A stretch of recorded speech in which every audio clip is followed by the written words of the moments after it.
प्रसिद्ध पद है, डगमग छाड़ी दे मन बौरा। इस पद के बीच में एक पंक्ति आई है, होए निशंक मगन होए नाशो, लोभ मोह भ्रम छाड़ो। क्या कहते हैं? निशंक होकर, सारे संदेहों से ऊपर उठकर, मगन होकर के नाचो। किंतु ध्यान रखना, मगन होकर नाचने के लिए लोभ मोह और भ्रम, इन तीनों को छोड़ना पड़ेगा। लोभ होता है निर्जीव पदार्थों के लिए, मोह होता है अपने माने गए मनुष्यों के लिए के प्रति, और भ्रम है जो जैसा नहीं है उसको वैसा मानना। इस पर चर्चा बाद में करेंगे। पहली बात साहब कहते हैं, हो निशंक, निशंक हो जाओ। आदमी के मन में अनेक प्रकार के संदेह होते हैं, और संदेह भीतर भीतर आदमी को चाल कर उसी प्रकार कमजोर कर देता है, जैसे घुंड कीड़ा अंदर अंदर लकड़ी को चाल कर कमजोर कर देता है। आदमी को सबसे पहले संदेह होता है अपने जीवन निर्वाह के लिए और बुढ़ापा में सेवा के लिए। इन दोनों के मूल में है अज्ञान। वैसे तो जितने भी संदेह हैं सबके मूल में है अज्ञान, नासमझी। अहंकार भी है और लोभ लालच भी। आदमी जब तक शरीर साथ दे रहा है, हाथ पैर चलता रहे, तब तक मेहनत करता रहे, और फिजूल खर्ची से बचकर थोड़ी वस्तुओं में गुजार करने की भावना रखे। जैसे ये विश्वास रखना चाहिए कि जीवन भर खाने को मिलेगा। जरा सोचें, पशु पक्षियों के पास, कीड़े मकोड़ों के पास क्या है, फिर भी उनका जीवन चलता है। हम तो मनुष्य हैं, हाथ पैर है, बुद्धि है, समझ है, हमारा जीवन क्यों नहीं चलेगा? बुढ़ापा में सेवा कौन करेगा? पता है क्या? पता है कि सेवा की आवश्यकता होगी।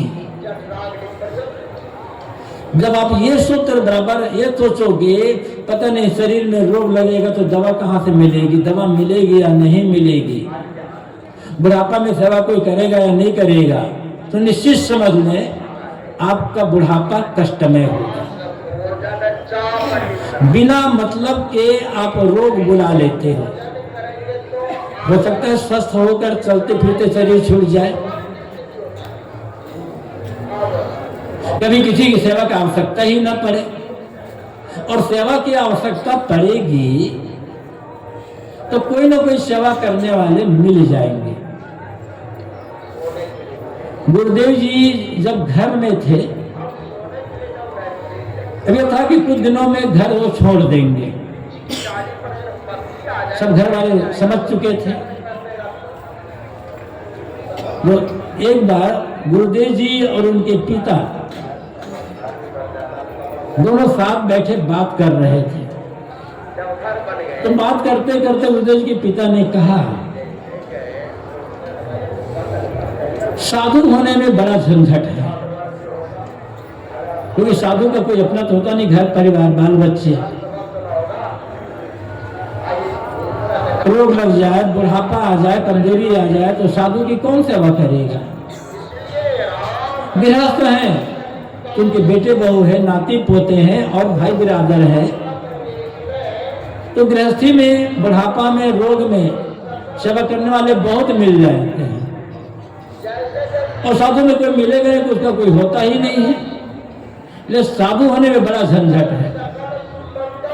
तो गुरुदेव जी ने कहा अनेक जानवर हैं, कई बार किसी जानवर का पैर टूट जाता है और कुछ हो जाता है, जब उनकी सेवा हो जाती है हमारी सेवा क्यों नहीं होगी? कहा हाँ, जब इतना विश्वास है तो साधु होना में कोई कठिनाई नहीं है। जानवर सेवा कौन करता है? कई बार होता है दो जानवर आपस में लड़ते हैं, एक दूसरे सिंग मार देते हैं, कुछ कर देते हैं, कट पिट जाता है, सेवा उनकी होती ही नहीं, सेवा का आवश्यकता नहीं है, उनका जीवन चल जाता है, हमारा जीवन को नहीं चलेगा। विश्वास रखे हमारी तकदीर में, हमारे प्रारब्ध और भाग्य में जो होना है वो होकर रहेगा। सुख में है तो सुख मिलेगा, दुख है तो दुख मिलेगा। और हमारे तकदीर में, हमारे भाग्य में सुख है तो कोई नहीं रहेगा तो भी हमारे जीवन सुख से चल जाएगा। और हमारे तकदीर में दुख लिखा हुआ है, हमारे पूर्व के संस्कार, पूर्व के कर्म गलत हैं तो जितने लोग रहेंगे आसपास वाले सब के सब अलग अलग हट जाएंगे या हम ही दूर चले जाएंगे, वो हमारा जीवन संकटमय ही हो जाएगा। इसलिए आगे क्या होगा ये सोचने की आवश्यकता ही नहीं है। वर्तमान में हमें सही ढंग से जीने की आवश्यकता है। यदि अपने प्रारब्ध पर और अपने पुरुषार्थ पर भरोसा होगा तो उस आदमी को जीवन निर्वाह और सेवा के लिए संदेह नहीं होगा। आदमी सोचता है इतनी बड़ी दुनिया है, कौन चला रहा होगा, किसने बनाया होगा?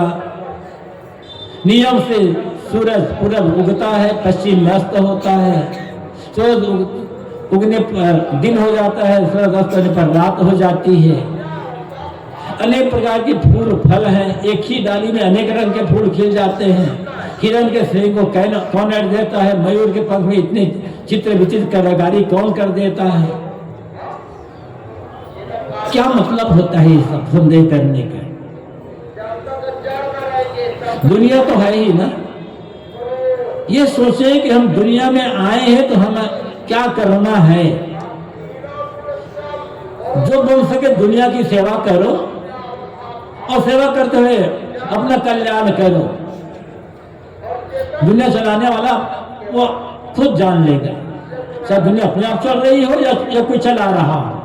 हमें इसमें व्यर्थ संदेह करके दिमाग खराब करने की और समय बर्बाद करने की आवश्यकता नहीं है। आध्यात्मिक संदेह होता है। संत महात्मा कहते हैं कि मन शांत होता है, मन रुकता है, निर्मल होता है। पता नहीं ऐसे कहते हैं नहीं होता। हमारा मन तो निर्मल नहीं होता, हमारा मन तो रुकता नहीं है। मुक्ति गति होती है कि नहीं होती है? मरने बाद क्या होगा? ये जीव कहाँ जाता है? शरीर छूटने पर जीव नष्ट हो जाता है या फिर से जन्म लेता है? कर्म फल भोग होता है या नहीं होता है? ये अनेक संदेह। इसके मूल में है अपने स्वरूप का अज्ञान और अपनी साधना पर में कमजोरी और विषयों की आसक्ति। विषयों की आसक्ति जितनी घटती जाएगी, साधना तत्परता से चलेगी और अपने स्वरूप का, अपनी अमर आत्मा का बोध हो जाएगा तो संदेह नहीं होगा। यहां ना कहते हैं होए निशंक, निशंक हो जाओ, सारे संदेहों को छोड़ दो और मगन होकर के नाचो, प्रसन्नता पूर्वक नाचो। तो नाचने का मतलब क्या होता है? नाचने का मतलब अनेक प्रकार के सांग बना करके हाथ पर मटका करके नाचना यहाँ नहीं है। साहब ऐसे नाचने को पसंद नहीं करते। यहाँ नाचने का अर्थ है, मगन होकर नाचने का अर्थ है जीवन में जो करो प्रसन्नता पूर्वक करो, प्रेम से करो, उल्लास के साथ समर्पित होकर के करो। बीजक में सदगुरु कबीर ने एक साखी कही है, प्रेम पाट का चोलना पहिर कबीरू नाच, पानी पर दीन हो तास को तनमन बोले साच। ऐ कबीरू, ऐ लोगों, प्रेम के कपड़े का चोलना अंगरखा बना करके पहनो और नाचो। यहां भी नाचने की बात कहते हैं, लेकिन कहते हैं नाचना तो है, लेकिन प्रेम के कपड़े का अंगरखा बनाओ। तो प्रेम का तो कोई कपड़ा नहीं होता। यहां भी नाचने का अर्थ है जो करना है प्रेम पूर्वक करें, और जब प्रेम होगा तो प्रसन्नता होगी।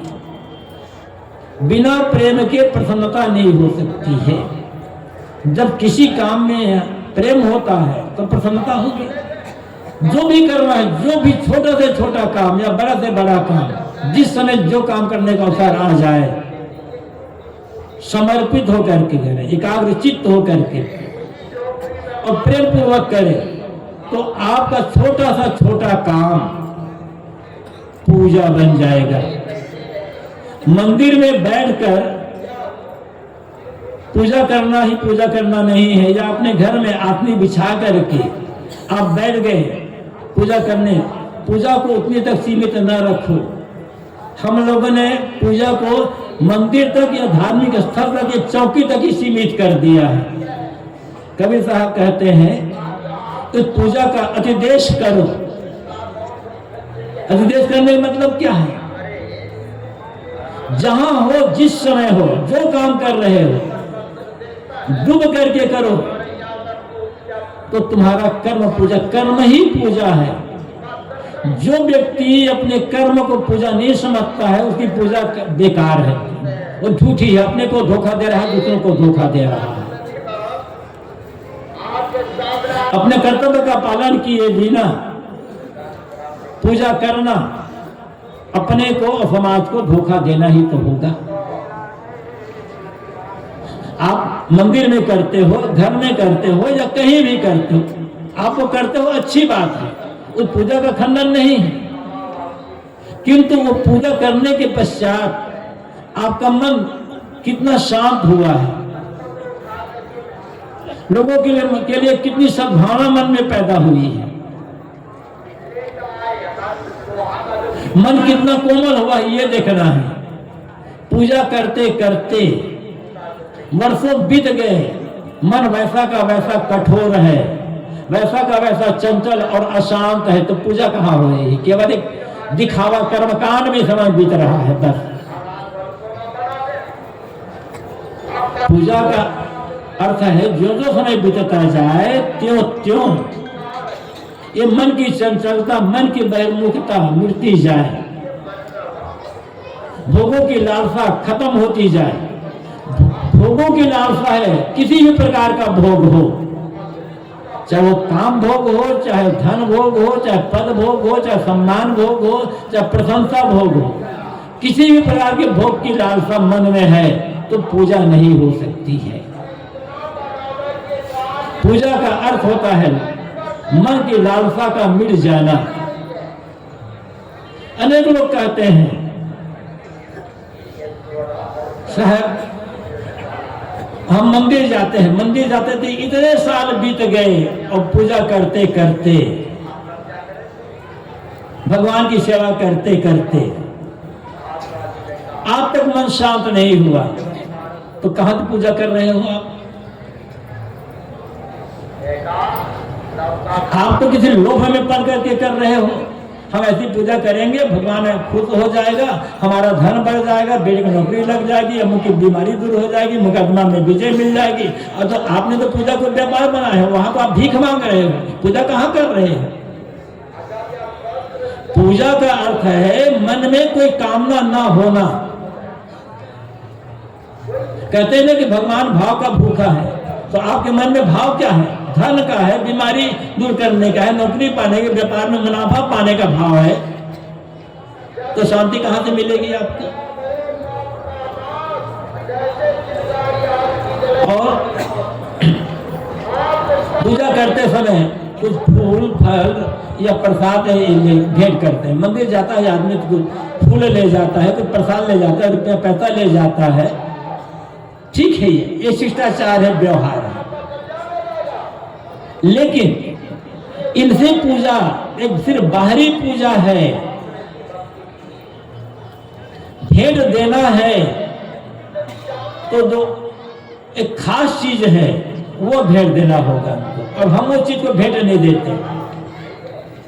मान्यता है, लोगों का विश्वास है, हमारे पास जो कुछ है हमारा क्या है, सब तो ऊपर वाले ने दिया है, भगवान ने दिया है। तो भगवान ने आपको दिया, भगवान ने आपको रुपया पैसा दिया, जमीन जायदाद दिया, उसी में से थोड़ा आप भगवान दे दिए, वो तो आप भगवान की चीज को भगवान को अर्पित कर रहे हो ना। तो भगवान खुद कैसे होगा, भगवान की कृपा मिलेगी कैसे आपको? आप अपनी चीज दे, और जो आपने बनाई है, जो भगवान ने बनाई है, आप मानते हो भगवान ने सब चीज बनाई, तो भगवान ने जो बनाई वो चीज मत दो भगवान को। जो आपने बनाया है भगवान को वो चीज समर्पित दो, वो चीज का भेंट दो। और जो अपनी बनाई चीज भगवान को भेंट कर दोगे ना, तो उसी से शांति मिल जाएगी, कल्याण हो जाएगा। अब आप कह सकते हैं हमने क्या बनाया, सब तो भगवान बनाया नहीं, आपने, हमने, हर आदमी ने कुछ न कुछ बनाया है, और अपनी बनाई चीज बहुत प्यारी है। भगवान बनाई चीज तो प्यारी है ही, उससे ज्यादा प्यारी है अपनी बनाई चीज। और हम सब कुछ को भगवान की बनाई चीज मान करके अर्पित कर देते बाहर, अपनी बनाई चीज को जीवन भर पकड़ कर रखते हैं, अर्पित नहीं कर सकते। तो आप अपनी बनाई चीज क्या है? अहंकार आपका अपना बनाया, भगवान ने अहंकार नहीं बनाया, वासना हमने बनाई है, भगवान ने कोई वासना नहीं बनाई है। इस अहंकार और वासना को समर्पित कर तो पूजा सार्थक हो जाएगी। लेकिन ऐसा तो नहीं किया हमने ना, तो कहां पूजा हो रही? पूजा का अर्थ होता है अहंकार और वासना का मन से खत्म हो जाना, वो पूजा सार्थक होगी, असली पूजा। लेकिन पूजा करते गए अहंकार बढ़ता चला गया, पूजा करते गए वासना भी बढ़ती चली गई, तो कहां पूजा है? इसलिए आप कहते हैं जो कुछ करो तो पूजा, इतने समर्पित होकर, प्रसन्न होकर के आप काम करें तो हर काम पूजा बन जाएगा, हर काम पूजा बनेगा। तो यही से आप नाचने का मतलब केवल हाथ पैर मटकाना नहीं है, नाचने का मतलब है जो करना समर्पित होकर के करना और सेवा भाव से करना, कामना छोड़ कर करना। जो हम करेंगे उसका फल तो आएगा ही आएगा, ऐसा नहीं है हम कुछ काम करें और उसका फल ना आए, फल तो आएगा। फल क्या मिलेगा यह मत सोचो, मुझे कैसे करना चाहिए यह सोचो। जब हम जिस काम जैसा करना चाहिए, जिस समय करना चाहिए उसी समय करते हैं, समर्पित होकर करते हैं, तो वो पूजा बन जाएगा। अनेक बार गुरुदेव जी ने तो अनेक बार कहा है और सब संत कहते रहते हैं, यदि समर्पित होकर प्रेम से आप झाड़ू लगा रहे हैं और कुछ गुनगुना रहे हैं मन में, बड़े प्रेम झाड़ू लगा रहे हैं गुनगुनाते हुए, तो झाड़ू लगाना पूजा बन जाएगा। गुनगुनाते हुए बर्तन मांज रहे हैं, भोजन बना रहे हैं, तो बर्तन मांजना और भोजन बनाना पूजा बन जाएगा। गुनगुनाते हुए प्रसन्न मन से नाली साफ कर रहे हैं, टॉयलेट साफ कर रहे हैं, तो नाली साफ करना और टॉयलेट साफ करना भी पूजा बन जाएगा। लेकिन हम गुनगुनाते हुए प्रसन्न मन से काम नहीं करते। कोई काम हमें किसी ने, अपने पिता ने, माँ ने, सास ने और किसी बड़े ने कोई काम बता दिया, काम तो करते हैं लेकिन गुनगुनाते हुए नहीं कर पाते, हम गुनगुनाते हुए करते हैं। लेकिन याद रखना चाहिए ये जीवन गुनगुनाने के लिए नहीं मिला है, गुनगुनाने के लिए मिला है। और जो सच्चा पुजारी होगा ना वो गुनगुनाना बंद हो जाएगा। यदि किसी प्रकार की गुनगुनाहट हमारे मन में है तो हम पूजा नहीं कर पा रहे हैं, पूजा को हमने समझा ही नहीं। जो सच्चा पुजारी होगा, किसी की भी पूजा करता हो, अगर भगवान मानकर पूजा करता हो, गुरु की पूजा करता हो या अन्य किसी की पूजा करता हो, जो सच्चे मन से पूजा करेगा उसका गुनगुनाना बंद हो जाएगा, उसके जीवन में केवल गुनगुनाना ही रह जाएगा। अब हम सबको ये सोचना है, समझना है कि मैं गुनगुनाता जाता हूं या गुनगुनाता जाता हूं। यदि गुनगुनाना बढ़ रहा है, गुनगुनाना घट रहा है, तो समझना पूजा जीवन में चल रही शुरू हो गई है और धीरे धीरे गुनगुनाना पूरा खत्म हो जाएगा और गुनगुनाना ही शुरू हो जाएगा। और गुनगुनाना शुरू नहीं हुआ तो न पूजा काम आएगी, न सत्संग काम आएगा, न ध्यान चिंतन काम आएगा, कोई काम नहीं आएगा।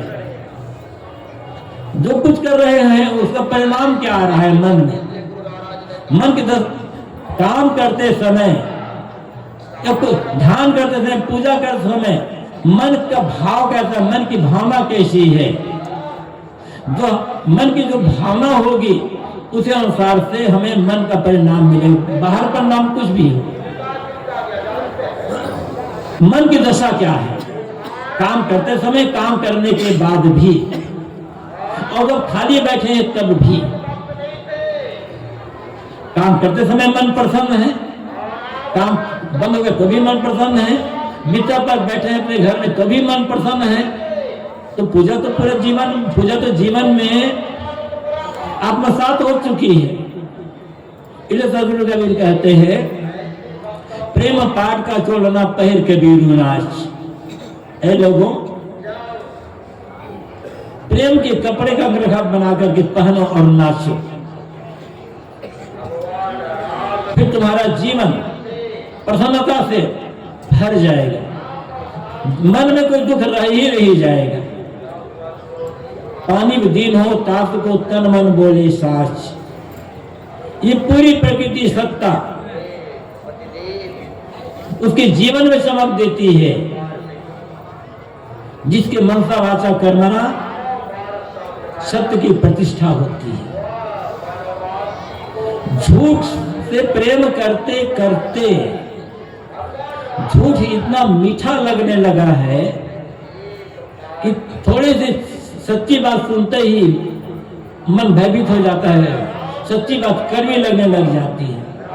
लोग ये भी कहते हैं सच कड़वा होता है, किंतु हकीकत यह है सच न कड़वा होता है न मीठा। सत्य कड़वा होता ही नहीं है। तो सच कड़वा लगता क्यों है? क्योंकि झूठ के प्रति मन में मिठास है। जब तक झूठ मीठा लगता रहेगा तब तक सच कड़वा लगता रहेगा। और हम झूठे के प्रेमी बन गए हैं। हर आदमी झूठे का प्रेमी बना हुआ है। एक होता है झूठ बोलना और एक होता है झूठी चीजों का मोही बनना, प्रेमी बनना। झूठी चीजें क्या है? जो आज है कल ना रहे, वो झूठ है।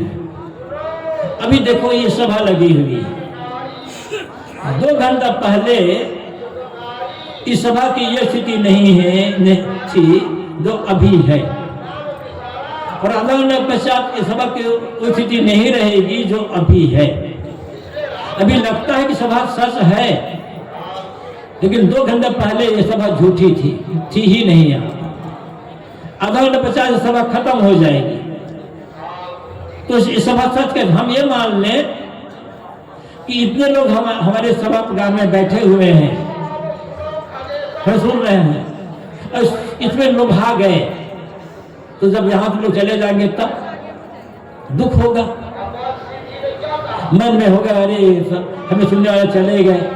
बस है बोल कहना है, लोगों तक संदेश देना। सदगुरु कबीर का संदेश दे दे। कितने लोग सुनने वाले हैं? 5 लोग हैं कि 50 लोग हैं कि 500 हैं या ज्यादा है? बस गुरुजनों द्वारा हमें जो महापुरुषों का संदेश मिला है उसको अपने जीवन में जीने का काम करें और अपनी शक्ति सामर्थ्य के अनुसार लोगों तक बांटने का, पहुंचाने का काम करें। ये न सोचे कि इतनी बड़ी सभा होनी चाहिए। अपने बोलने का भी अहंकार नहीं करना है कि हम इतना सुंदर बोलते हैं या अमुक का बोलना खराब, सबका अपना अपना ढंग होता है। तो झूठी चीजों का मोह करते करते सच करवा लगने लगे हैं। साहब ने कहा है, झूठे सुख को सुख कहे मानत है मनमोद, जगत चबे ना काल का कछ मुठी के लिए। संसार का सुख झूठा है, तो झूठी वस्तुओं से जो सुख मिलेगा वो सुख झूठा ही होगा। यदि हम ये माने, देखो इतने लोग यहाँ इस सभागार में बैठे हैं, हमें सुन रहे हैं, और इसको सोच करके, इसको देख करके हमारे मन में प्रसन्नता होगी, तो अगले पश्चात प्रसन्नता गायब हो जाएगी, क्योंकि सभा रहेगी ही नहीं। ऐसे ही जो भी चीज मिलेगी वो केवल व्यवहार के लिए है। ये सभा भी कहने सुनने के लिए, ये व्यवहार के लिए है। इसको सच मान के इसमें मोहित हो जाना, अपने को धोखा देना। ऐसे कोई भी कुछ भी मिले, धन मिले, पद मिले, प्रतिष्ठा मिले, मर्यादा मिले, गद्दी और महंती मिले, लेकिन सब के सब छूट जाएगा, सब के सब छूटना है।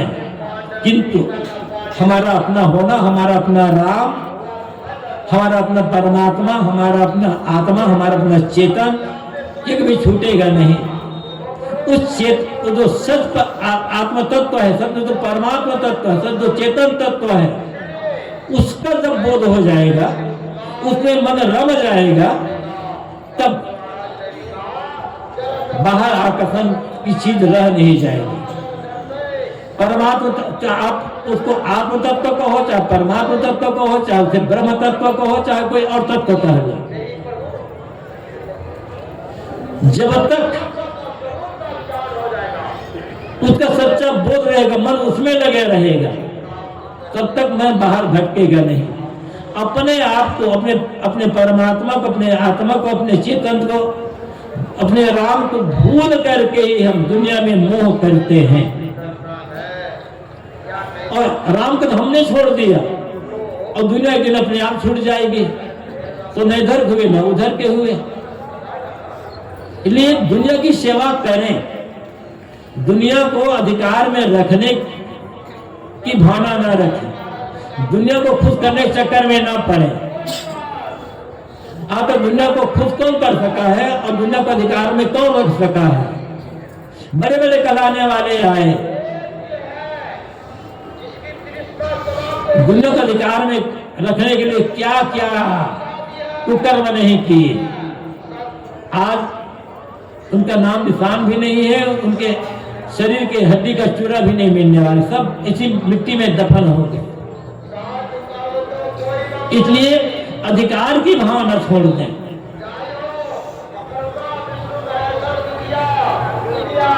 अधिकार की भावना छोड़ करके काम करें, बस जो बंदे सेवा कर देना। दुनिया की सेवा करते हुए मन को अपने आत्मा राम में लगा करके रखें। तो बात नहीं कह रहा था, पानी में दीनो तास को तनमन बोले साथ। सदगुरु कबीर कहते हैं, ये पूरी प्रकृति सत्ता उस व्यक्ति के जीवन में चमक देती है, इसके मनसा भाषा कर्मना सत्य की प्रतिष्ठा होती है। मनसा भाषा कर्मना सत्य की प्रतिष्ठा क्या है? सबसे पहले सच्चा ज्ञान है। और सच्चा ज्ञान क्या है? जो ज्ञान प्रकृति की कारण कार्य व्यवस्था के अनुकूल हो, विश्व के शाश्वत नियमों के अनुकूल हो, तत्वों के गुण धर्मों के अनुकूल हो, जो ज्ञान विवेक पूर्वक हो, तर्क पूर्वक हो, ऐसा ज्ञान सच ज्ञान, सत्य ज्ञान है। भ्रांति ना हो मन में, निर्भ्रांत बोध, सच्चा ज्ञान। लेकिन केवल ज्ञान काम नहीं, ज्ञान तो हमारे पास है, यदि ज्ञान पूर्वक आचरण नहीं है तो वो सच्चा ज्ञान भी काम नहीं आने वाला है। आचरण साथ साथ हमारी भावना भी सच हो। सच बोलते समय भावना कैसी है? किसी की रक्षा या किसी का नुकसान। यदि हम दूसरे को नुकसान करने के लिए सच बोल रहे हैं, हमारी भावना सच नहीं है तो सच नहीं कहा जा सकता। सच वह है जिसमें दूसरे की रक्षा हो, दूसरे की प्रसन्नता भी हो, और फिर वाणी में सत्य हो, सत्य ज्ञान हो, सत्य भावना हो, सत्यवाणी हो, सत्यपूर्वक आचरण हो। ये मनसा वाचा कर्मणा सत्य की प्रतिष्ठा है। ऐसा जिसके जीवन में हो जाएगा, जो किसी भौतिक वस्तु की प्राप्ति के लिए, अपने मन इंद्रियों की चंचलता की पूर्ति के लिए, विषयासक्ति के लिए, रुपये पैसे के लिए, मान सम्मान के लिए, गद्दी महंती के लिए जानबूझ करके झूठ नहीं बोलता है। जो सोचता है सच बोल करके, यदि सच बोल करके कुछ नुकसान भी हो जाता है तो वो नुकसान नहीं है।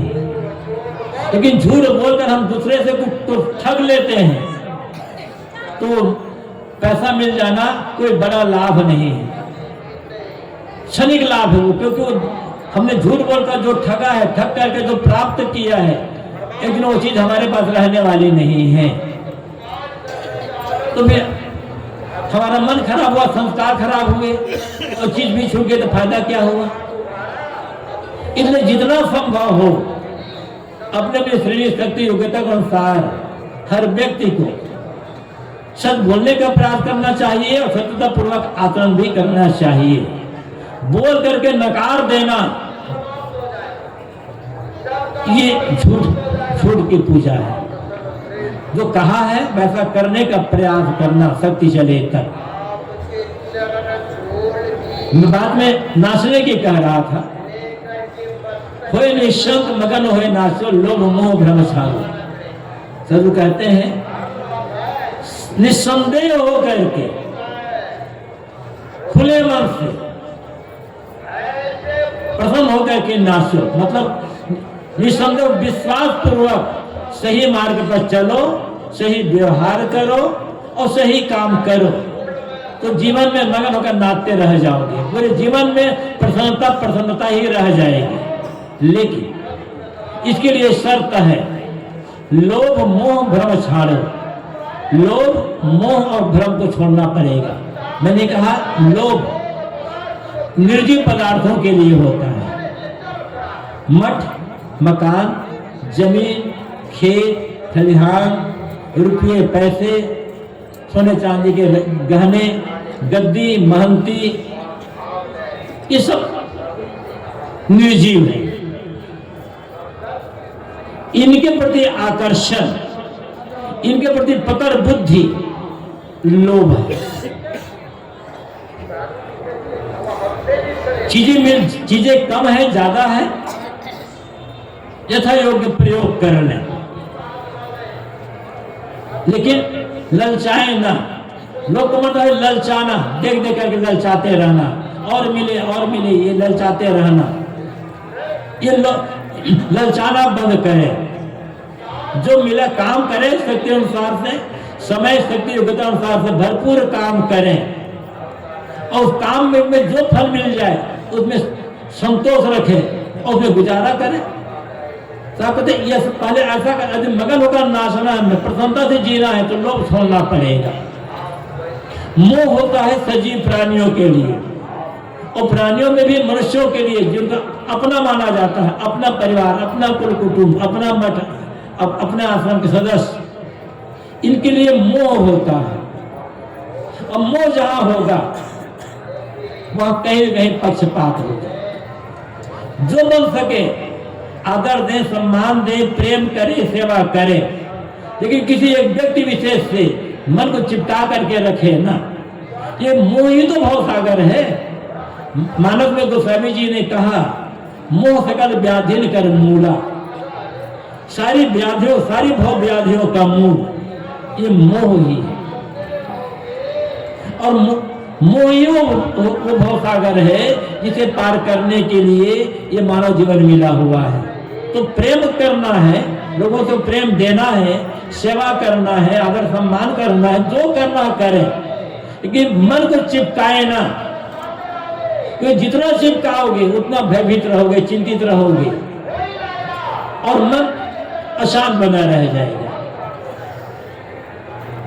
क्या कहते हैं, मोह को छोड़ो और भ्रम को छोड़ो। भ्रम क्या है? जो जैसा नहीं है उसको वैसा मानना, या जो चीज जहां नहीं है वो चीज को वहां मान लेना, ये भ्रम है। जैसे गर्मी के दिनों में दोपहर के समय सूरज की किरणों की लहरियों में प्यासे मृग को पानी का आभास होता है। ये आभास भ्रम है, वहां पानी है नहीं, लेकिन लगता है प्यासे मृग को या आदमी को भी लगता है। दूर देखो तो धूप झिलमिला रही है लेकिन लगता है पानी सागर लहरा रहा है और तो आदमी से धोखा खा जाता है। ये भ्रम है। सबसे बड़ा भ्रम क्या है?